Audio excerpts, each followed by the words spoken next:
అందరు నాకు ఫోన్ చేసి అడుగుతుంటారు అనమాట, మేడం మేము బిజినెస్ చాలా ఇన్వెస్ట్మెంట్ పెట్టి 20 లక్షల వరకు పెట్టాము, మా బిజినెస్ అంత ఫ్లోటింగ్ లేదు, మేము నష్టాల్లో ఉంటున్నాము, అంత మరి అందరిని చూసి పెట్టాము కానీ మాకు అంత లాభాలు రావట్లేదు అంటే, లాభం ఎక్కడి నుంచి వస్తుంది? మొత్తం పని మనం చేయకుండా అంత వర్కర్స్ మీద డిపెండ్ చేస్తే లాభం ఎక్కడి నుంచి వస్తుంది? మీరు ఆలోచించుకోండి. ఈ కాంపిటీషన్లో ఒక కంప్యూటర్ వర్క్ మనం 3.5 లక్షలు పెట్టి కంప్యూటర్ మిషన్ తెస్తే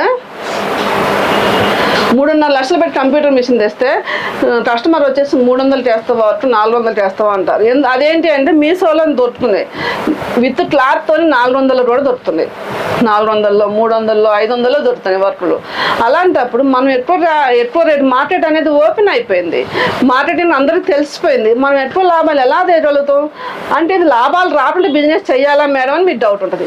లాభాలు రాకుండా బిజినెస్ చేయడం కాదు, మన ఖర్చును తగ్గించుకొని కస్టమర్కి ఫేవరేటెడ్ చేస్తే నీకు కస్టమర్ బ్యాంక్ అనేది మిగిలి ఉంటుంది అన్నమాట.